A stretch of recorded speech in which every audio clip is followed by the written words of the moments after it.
Speaking of Mel, I had a really nice conversation with Mel last night. Sometimes I want to hug. Okay, I want to hug and kiss and love Project Melody platonically, but sometimes I want to choke her also platonically. I asked her what her plans were for Friday for her subathon, and she says, "Oh, I'm just gonna go live, do my thing." And I said, "Why don't you just, jump in Discord and we're gonna come hang out with you?"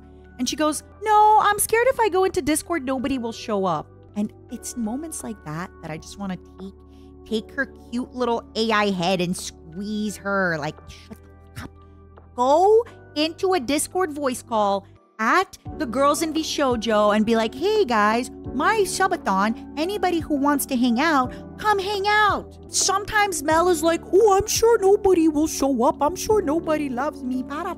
Shut up. Shut up. I love you so much, but shut up. We love you. We love you so much, Mel. We adore you so much. What are you doing? What are you doing, Mel? What is going on? Why are you the way that you are? It just, ugh, Mel. She makes me sick. No, it makes me, want to strangle her bad thoughts away. Exactly. I do have to share a little story about how annoying I can be. So Mint gets embarrassed really easily. And I am really annoying when I'm really close friends with somebody. And when I'm in a good mood, I just get so annoying. Like, my problem is when I'm happy, I just want to annoy my loved ones. So this was at the convention. She was drying her hands in the little hand dryer machine, the one where you kind of put your little pausies in. And then I just stood behind her, which, by the way, I am more than a head taller than her. I just stood behind her. I didn't press my body against her, but I should have. It would have really embarrassed her. And I just put my hands in the tiny little slot where she was drying them to dry my hands with hers. Oh. I think that's one of the most annoying things I've done lately, and I love it. I will continue doing so. She's like, "Stop! Leave me alone!" It was so funny. I have to do it again.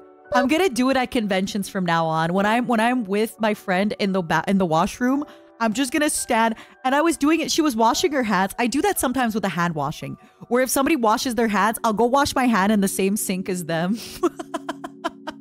I just like the closeness, I want to be close. I've talked about this before, but there is something I do with my roommates sometimes. So my flesh mother, sometimes she'll be on the couch and she'll be watching a YouTube video or something. And if I'm at a moment in time where I really need affection, it's really annoying. I do this thing where I just slowly approach her. And she knows it's coming because I've done this a million times. I don't just walk up to her. I slowly walk up to her. And then she'll look at me and we'll lock eyes and I'm slowly walking up to her. And then I slowly just get on the couch, but I step on the couch with my feet, right? And I'm just stepping on the couch. And then I put my feet on my flesh mother and I sit down on her like a cat would.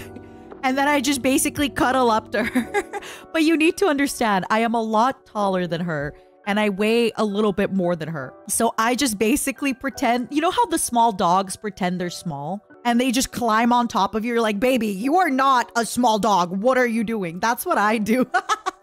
I just basically pretend like I'm a small cat climbing on top of her, but I'm not a small cat. I love doing that. It's creepy. I know, but I love it. And she loves it. I hope so. My mom would punch me if I try that. No way. No, well, whenever I'm very close to someone, I will hold the hug a little too long. Like sometimes in the mornings when me and my flesh mother hug, I'll sometimes hold the hug a little too long. And then she'll be like, "Let me go, let me go, let me go." But of course, I'm only doing that if she's in a good mood. If she genuinely was like, "Hey, let me go, I'm not feeling well," I'd let her go instantly, right? But it's one of those like, "Let me go, let me go, Yeah, I think preferences also change, right? Depending where you are in life. I think maybe if you are younger, and, maybe if you are younger and you've never had,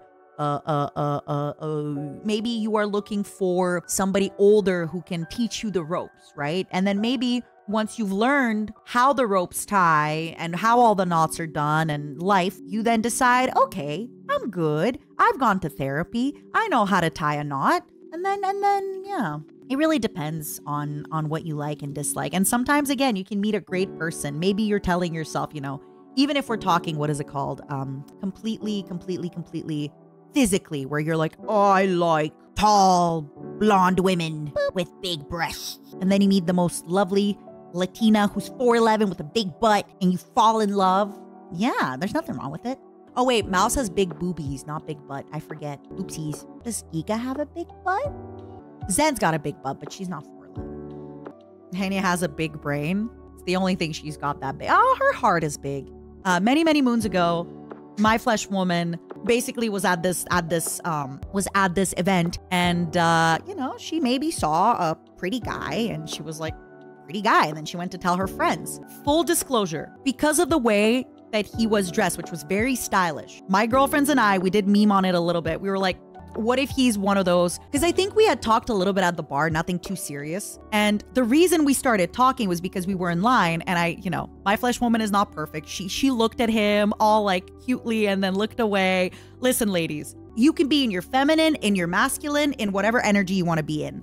But if you give a person the look and then you look away and then you give them the look again and then you smile, then you look away, they might come talk to you, okay? Anyway, we were waiting in line at the bar and everybody had drink tickets, or I think it was open bar, so he wasn't gonna be buying me the drink. And I think I had just we kind of started a conversation where he came up to me and said something, and I'm like, oh man, I love this party, but seriously, what I wouldn't do for a gin and soda right now. And he goes, oh my goodness, me too. I'll just grab two. Right? So something like that. Anyway, we had talked a little bit, and he said that he has an Instagram business where he helps, like, I forget how he said it, but it was like he helps creator, like something. So I went back to my girlfriends. They were like, oh my God, Matara, you know, look, you said that guy was cute. Now you were talking to him. What's going on? And I told them this story, and they said, I hope he's not one of those guys whose Instagram is just quotes. And it was absolute, which again, no hate. I completely get it. Just so we're clear, it was just something me and my girlfriends memed on it. But it was very much like, be a wolf in a world of sheep type of vibes, right? It was a bit of hate, but it was like funny hate, you know, you and your friends will do. It's like, I'm sure men do it too, where you go back to your boys and you're like, I hope her Instagram captions aren't like, live, laugh, hee hee, right?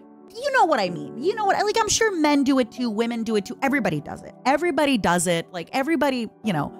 Anyway, long story short, he had invited my flesh woman out. First, he had invited her to another Instagram event. So she didn't take it as a date. She was like, oh, maybe it's an Instagram event. But then at the Instagram event, they kept, anyway, like being alone together, you know. Before you ask, they also never kissed.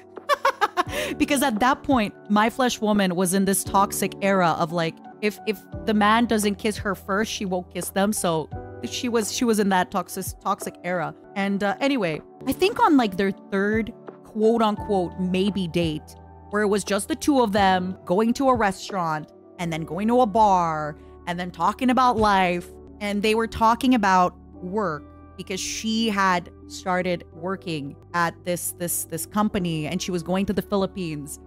And he said, and I quote, oh my God, that is so interesting. You should come on my podcast. I thought it was a date, but maybe it was work. But then why was he treating me? I'm so confused. Anyway, after that, he invited her one more time and she said, hey, I think we're looking for different things. And then it stopped. Good times, huh? I don't know what was going on with that story, but frankly, like I said, I was in a very toxic I was in my toxic femininity era where I just expected men to do every first move. I was like, you know what? I am tired of being the doer. So I just had men do everything. And you know what I could have done? I could have stayed in that feminine energy or whatever it's called, but maybe asked a few more questions. Maybe been like, hey, you know, it's been really fun going out with you. I just, you know, I'm just kind of curious. She could have brought it up.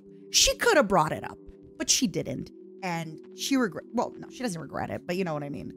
Anyway, ladies, gentlemen, if you're listening, you can be in your most alpha, omega, beta, feminine, masculine, whatever energy.